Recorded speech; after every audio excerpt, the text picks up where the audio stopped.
Kristina, you're on. Hello, yes. All right, excellent. Finally getting to it. All right, everyone. I got Kristina Donza from Jackson Memorial. We're gonna start finally doing my podcast that I've been talking about since soccer season. First, before we get into everything, how are you holding up with this social distance? It stinks. Can't really train how I would like to, but there's ways around it. You can kind of figure it out and do your own thing. So it's not terrible. I just wish I could see everyone again. Yeah. How's school going? You guys are doing the remote learning? Yeah, it's not bad. It's honestly a lot easier compared to within school, but I miss the classroom environment, so. Yeah, I miss my high school days too. So, all right, we're gonna get into pretty much everything basketball. So first, how old were you when you first started? You picked up a basketball. When I first started, I was about 6 years old, around there. Okay. And did you play other sports as well, or just basketball?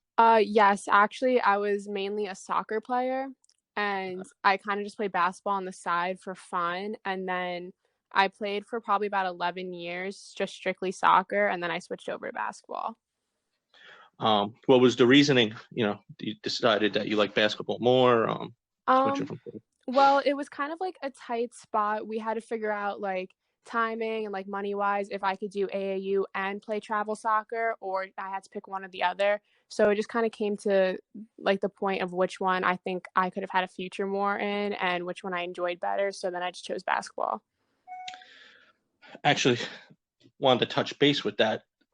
My niece just started playing traveling, and the cost of traveling, I know, talking to parents, the cost of AAU basketball, way different than my time. I think when my sister played traveling, it was $35 a season. And now I don't know how much she sold, about like $600 for a year of traveling soccer. Yeah. So change, talking to the parents. I know AAU basketball is, up there.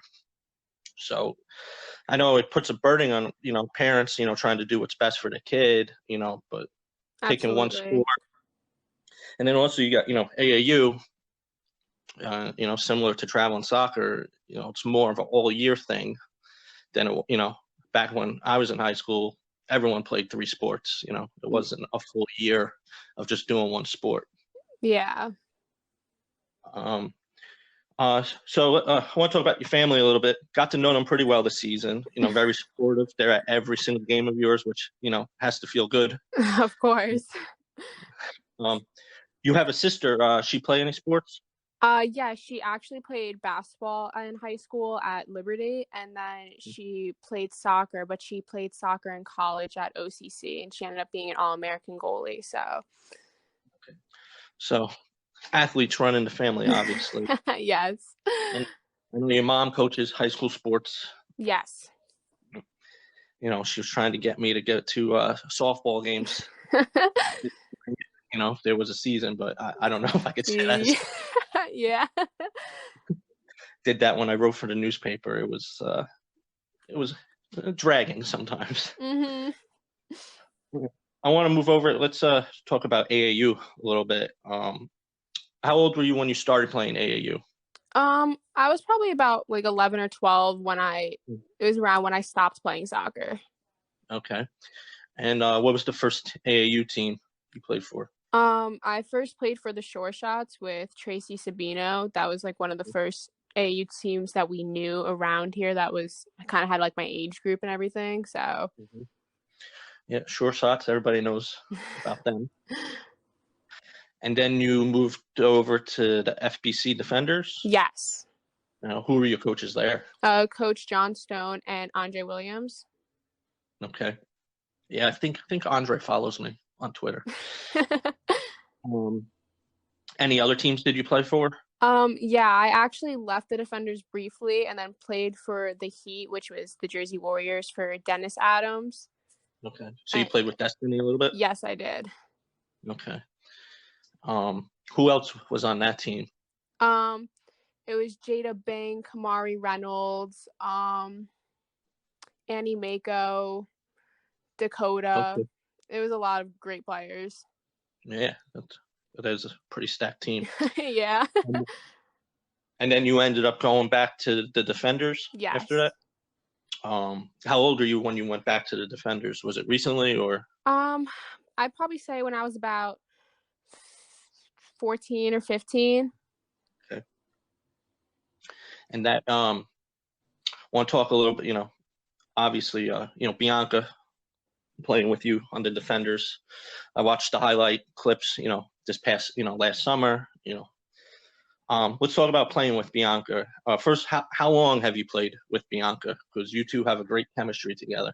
I've known her for pretty much all my life, but we've been playing together since Jackson Travel, so about 10 years.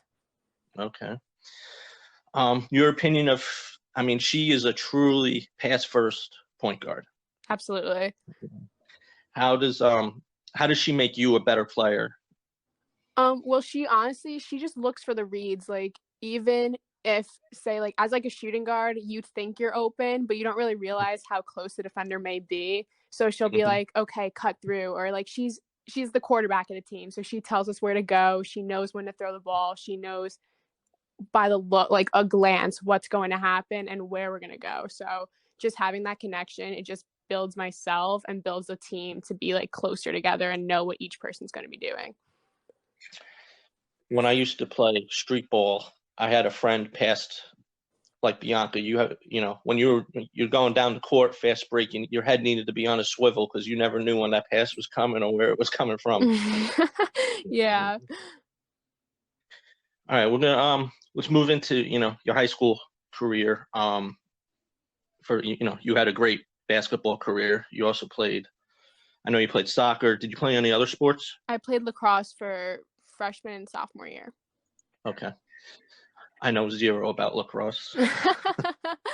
What were some of the goals you set? As a freshman, first season, some of the goals that you might have set, your freshman year, just for your freshman year, and also, going into your freshman year, goals you had for your career. Just going into my freshman year, I just want to kind of adjust to the whole, I guess, varsity aspect and being able to play like top level competition, and obviously trying to make a move to win like the B South title in our conference and make moves in states and stuff like that. I'd say for my 4 years, it was definitely to be 1,000-point scorer and to hopefully win a state ring. That was always one of the main goals, but it was always just about like conference titles, winning with the team, breaking records, stuff like that. Now, your freshman year, you played with Jackson Liberty. Yes. Who was the coach? Coach Sam Savona. Okay. What did you learn your freshman year playing? You got injured? Yes, I did. I actually sprained my ankle very badly in a practice, and it resulted in me missing about 5 games. So I think as a freshman, you think you just go down, like you hang your head, but it really taught me like how to handle adversity and like any obstacles that come your way. And then after I missed those 5 games, I came back really great ending into playoffs and stuff. So some of the players you played with your freshman year. Now I know I was out of the basketball mix when you were a freshman, but any players, standout players? Well, I played with Kayla Nelson. I've played with her since Jackson Travel as well. There was Lauren Bungay. She was a senior when I was a freshman. There's the Mamrega twins. They were seniors when I was freshman. The McGee's that play soccer now. So yeah, it was kind of more of an athlete type of team that really, we had very few, focused basketball players, but we still tried to make it work, and we played hard every game. So that's really all that mattered. That's a big issue, going to all these games that I see public schools, they might have only 1 or 2 natural basketball players and then all athletes. Yes. And, I always especially, I love watching a soccer player play basketball because you could just tell by defense, in my opinion, that they play soccer, when, they have a unique defensive presence playing basketball. Yes.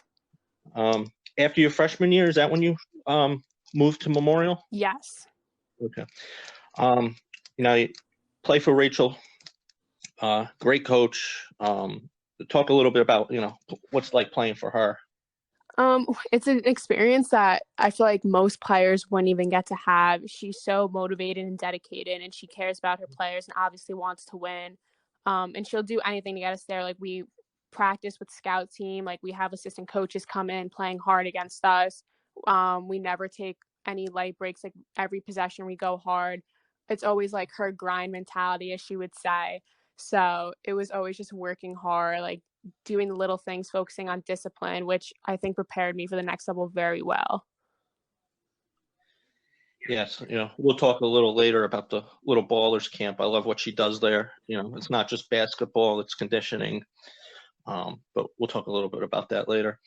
For now, your junior year, I only got to see one game. It was against Manawan. Really wasn't much to see that game.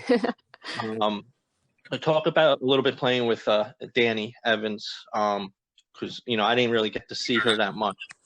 Yeah, it was awesome. I mean, she was one of those threats where everyone knew she was good, but because she was our big man, they wouldn't take her as serious on the 3-point line, and she would just drain it anytime she was wide open. Sometimes she'd dribble down the court on a fast break, and Goody would say, like, pull it out, and she'd hit a 3, and then everyone's like, okay, there it is. Like, that's completely okay. But yeah, it was awesome playing with her. She really showed no emotion. And then, like, when she did show that emotion, she would be a beast on the boards, score in the post. Like, she was such a big threat, and it helped us succeed a lot last year. Yeah, I was impressed, with you, Rachel, and her, that's, and Bianca running a point that, that's a solid 4 players that most public schools don't really have the luxury of having. All right, let's talk a little bit about your classmates. We talked about Bianca. Let's talk about, to me, Ali Vela, one of your unsung heroes, gets dirty underneath. I don't know how many offensive rebounds, and putbacks.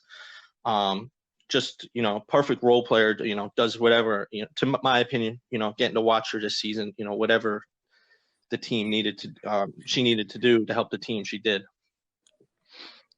Yeah, no, I mean, she's just one hard worker. Like, she's just like go to the wall, like super hard, doesn't really care about anything. She's just gonna get the ball, like whatever's in her sight, she's gonna grab it. But yeah, like, I've been playing with her for about 8 years, so we have that big connection too. And she really was mainly just a basketball player, so just her excitement, especially because she didn't really play it full year, to be on the court with everyone, it just shows the passion even more to get the win and to play hard for the rest of the team. And you also played with Mackenzie? Yes. Right? How long have you played with her as well? Same thing, about 8 years. Me, Bianca, Ali, and Mackenzie all played together on the same Jackson travel team. Okay. So we've all known each other for a pretty long time.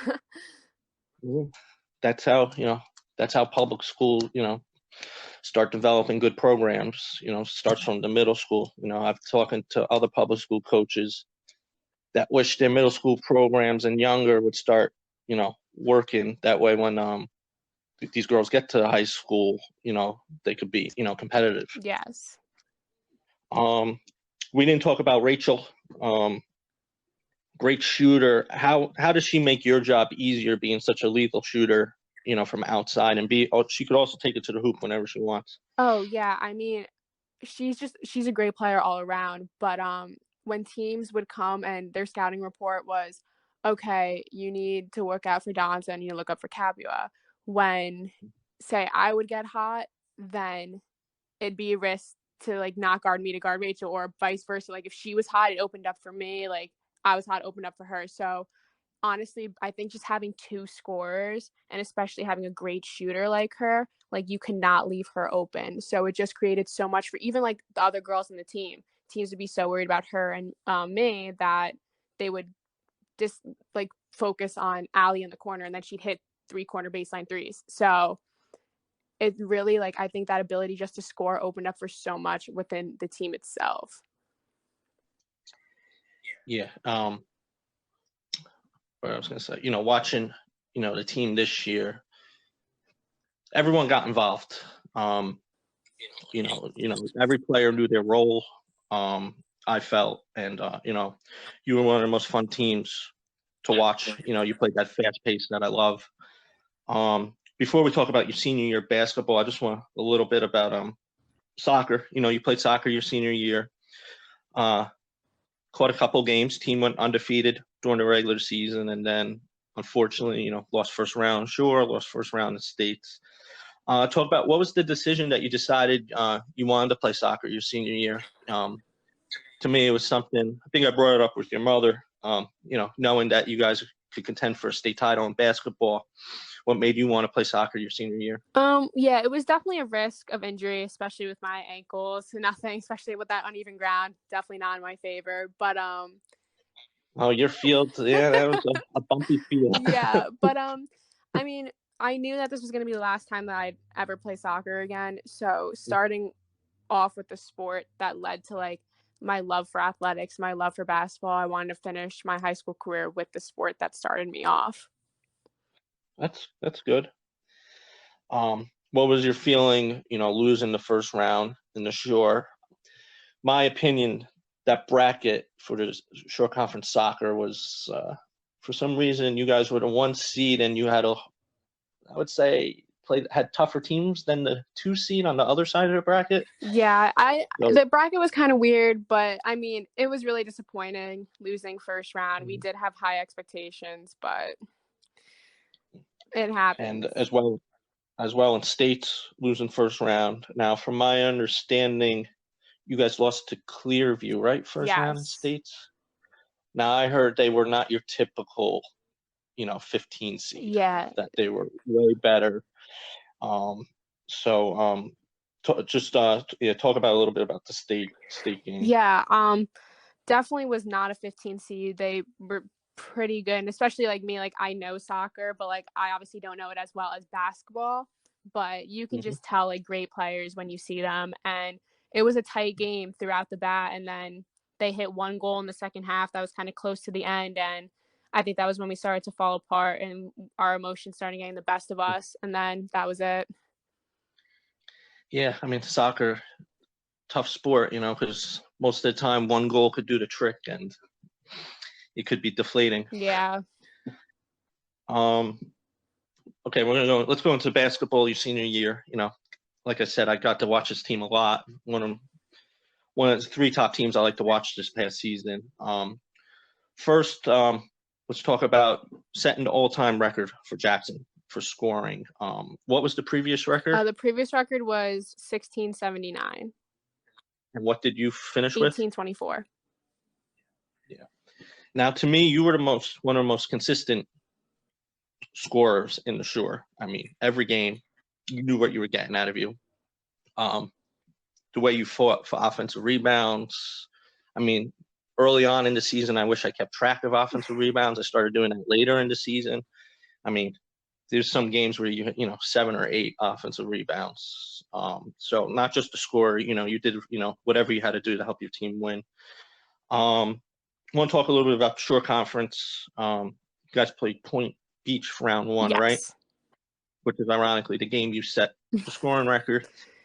I left at halftime, really wasn't much to watch. Yeah. I actually question why, certain teams are, get into states, get into Shore Conference that, just get blown out, because I don't think that does good for anybody. Yeah. Then you was Marlboro the next game? Yes. We'll talk a little bit about the Marlboro game. My opinion, I thought that was the only bad matchup in the whole, out of all the teams for you guys, just their style, constant subbing, fast pace, because you guys, not the deepest bench, where they go 12, 13 deep Marlboro, where they're constantly changing, fast breaking. Talk a little bit, the game very physical. You want to talk a little bit about, how physical that game was? Yeah, it was unreal. I even looked back on watching the film and I'm just like, how is there no fouls called for this? Like, how is this even allowed? But I mean, that's just the way of the game. They're a very fast-paced team. Like, if I thought we were fast-paced, that was unreal. I mean, you guys definitely look winded. I mean, you fought though. I mean, you finished with 37 that game, right? I think I had just 30. I'm pretty sure. 30? Yeah. Okay, yeah, 30.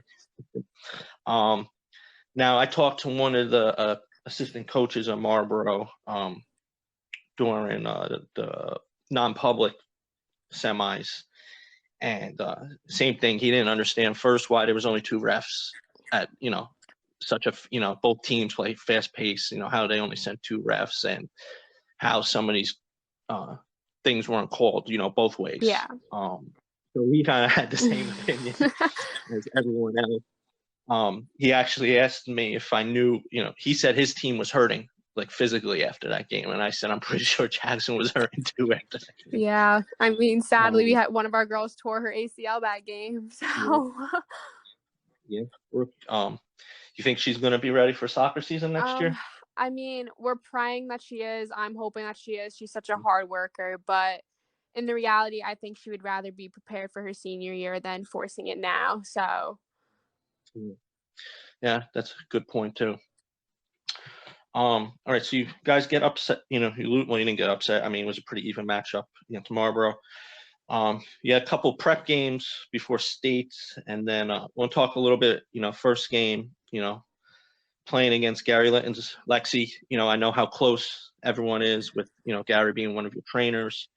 How did it feel first playing against Lexi? I mean, it was super exciting. I think like Bianca and we were a little nervous at first because she was saying like that they were ready to come for us, but our nerves, I think, were just coming from senior season could be your last game depending on what happens. But we were ready. We came in and it was really close at first, but as soon as it was like 9-8, we were like, okay, like this is where we got to just go off. And then that's when we all just started gelling together, and then we were just unstoppable at that point. Yeah. The first quarter was one of the most impressive quarters. Both teams, very fast pace, up and down, and then they made a coaching adjustment. They kind of slowed down their pace a little bit. But your second half, you went off in the second half. It was so important. And I sat with Gary. Even he supports his the players he trains, and it was just one of impressive shooting performances you had in that game. And then unfortunately, after you guys win, you play Shawnee, who had an upset in round 1. I think they upset actually Clearview, right? Yes, they did. Yeah, ironic. And then they come to Jackson. I purposely missed that game, went somewhere else, figuring I got a little confident. I guess thinking that you guys were going to move on. And since I wasn't at that game, could you want to talk a little bit about that game, the style they played? Yeah, absolutely. I mean, they were definitely not a 14 seed, I believe they were. Definitely not what they were supposed to be. They were a great team. They're well coached. They face guarded me hard throughout the first half. I think I had maybe 3 points the first half, if anything. And then they guarded the paint very well. They knew that we like to drive. They just scouted us very, very well. On the offensive end, they had a big that was kind of outmatching us. She's a freshman, very good. So she just what's her name? I don't know her name. I think it's Scott. Is Scott her last name? I think so. Yes. But, okay. Yeah, she's a great player. So, feeding in the post. They were more disciplined, not really a fast style like we're used to or like we do play. So I think that discipline and then us trying to just go, we got tired a little bit, and then they would just capitalize on our mistakes. I mean, that's the recipe. How upset teams. Limit your mistakes and capitalize on the other team's mistakes. Since we talked about Gary, him being one of your trainers, how did you get introduced to Gary? Well, my mom and I first found out about him through Annie Mako, who graduated from Manasquan in 2019. Yes, talk to her mother quite often. Ironically, last year, my niece started playing basketball. I asked Annie's mom who would she recommend if my niece wanted to start taking it a little seriously, and Gary was the name that she threw out right away. So yeah, no, he's awesome. I've never been more grateful that she introduced us to him because he has expanded my game so much and just makes me realize things that I never realized in the past. And I think without his help and his training, I definitely would have not been how I was this year. I noticed the similarity with the players he trains. You know, he trained Moore, Carney, you know, Bianca, Jordan Keating. All of you have a very aggressive style going to the hoop, I Yes. notice. And I'm assuming that comes, it just, you know, when you see players similar, playing the similar way, all coming from the same, you know, camp, basically. It has to be something he trains. Is that something, you know, he pushes? Because all of you, it's just amazing how similar, you know, you girls play. Yeah, I mean, we obviously focus on like a lot of like moves to the basket, but when we get to the basket, we notice that there's a lot of us fading away or like trying to avoid the contact and stuff. So when we first started training with him, he would throw like a heavy ball at us and we'd have to catch it and finish through the contact. Like it was just so many different like objects that would be thrown our way just to get used to going up strong, or he'd take like a foam roller and try to block our shot just for us to go in deeper and go up. So it was just a lot of different methods that he used to get us to know to attack the basket stronger and to finish through any contact. Yeah, I mean, I got the first time I met him in person was the South for Sure event. You know, you guys played Manasquan, St. Rose, RBC, St. John Vianney, Rumson. What a great event! And you know, me and him probably spent 6 hours talking until his daughter played. You know, it was just talking to him basketball. You know, I could talk basketball with him for hours. He just loves the game. And you know, it looks like he's always teaching. You know, even when you guys were playing that day, he was yelling things to Rachel and you. You know, he's just great Yes, guy. absolutely. All right, let's move on. You committed to Yes. Navy. What was one of your reasons? A couple reasons why you chose Well, Navy. obviously the campus is gorgeous. It's probably one of the most beautiful campuses in the United States. um, and like our future is pretty much set up for anyone that goes there. Like I know most people think that it's about the next 4 years for college, but I was trying to look at the next 40 years for my life and like my future family and everything that would be set up. So I'd be graduating and then I'd have a job set up for me right away. And then after that, I can get any job that I possibly could dream of. So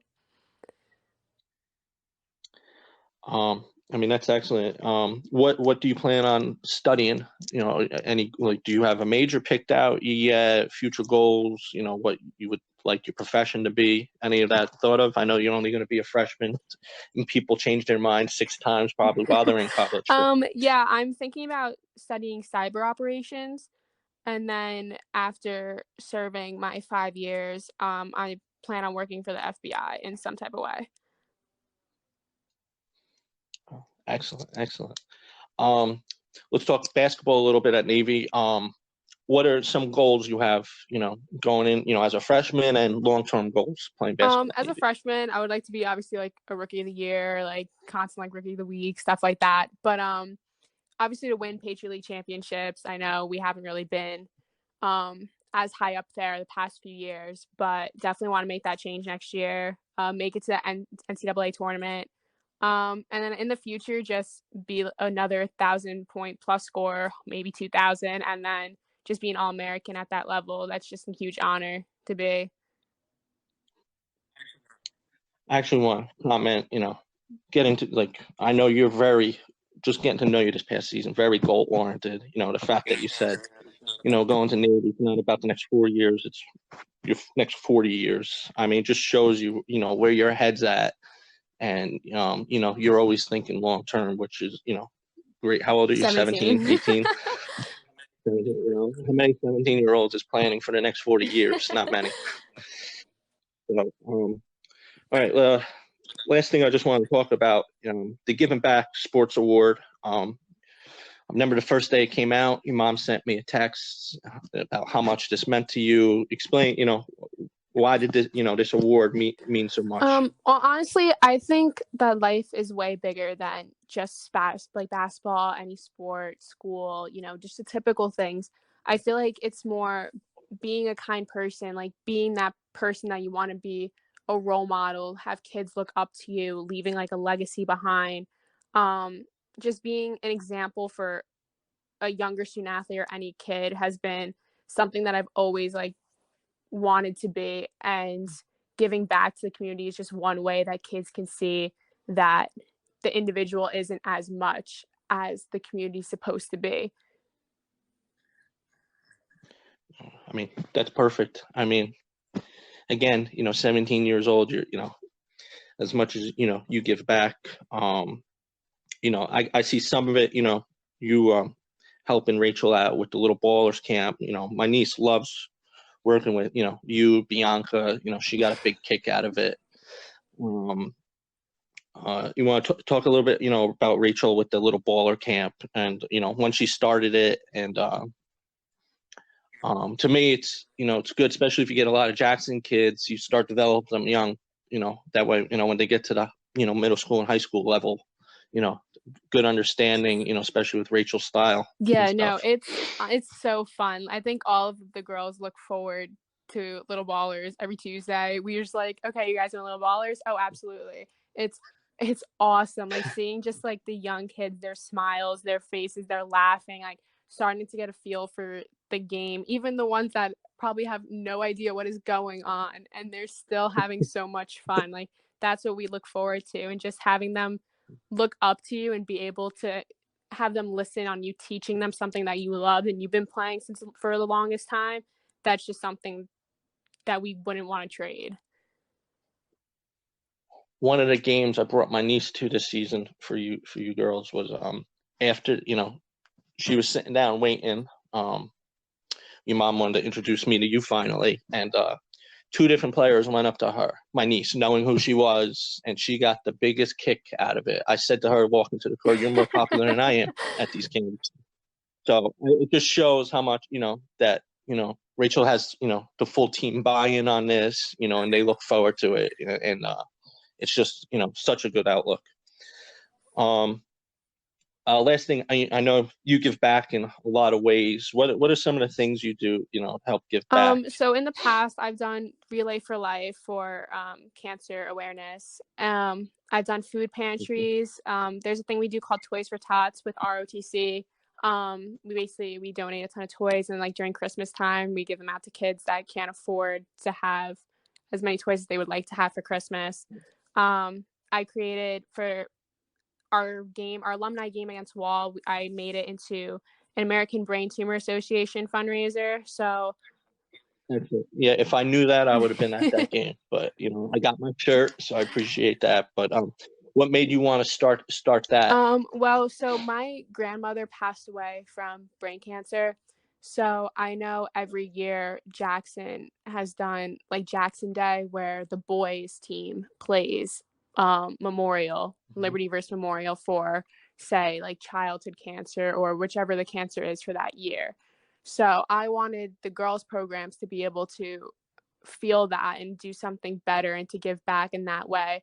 We weren't really allowed to play Liberty, but I wanted to do it no matter what with any team. So I talked to Goody, I talked to our athletic director, and we just figured out that the alumni game, we'd have the most people. We do like a raffle, t-shirts, stuff like that. So we raised about over, I think, $450 for the association. So That's excellent work. All right. I mean, took up about 30 minutes of your time. Kristina, I really appreciate you doing this, helping me get this started. Of course. Thank you so much for having me. And I will be bugging your mother for Navy tickets next season. Of course. When you play, I'm starting to make a list of players. I got to see Lowe play. It was nice to go see her play when they played Princeton. But I'm starting to make a list of what players I need to get to play locally, that I could catch, playing at the next level. So I thank you, Kristina, and I'll let you go. And good luck, Navy, and hopefully this virus starts leveling out so parks and gyms start opening up. Of course. Thank you so much. You too. You have a good day.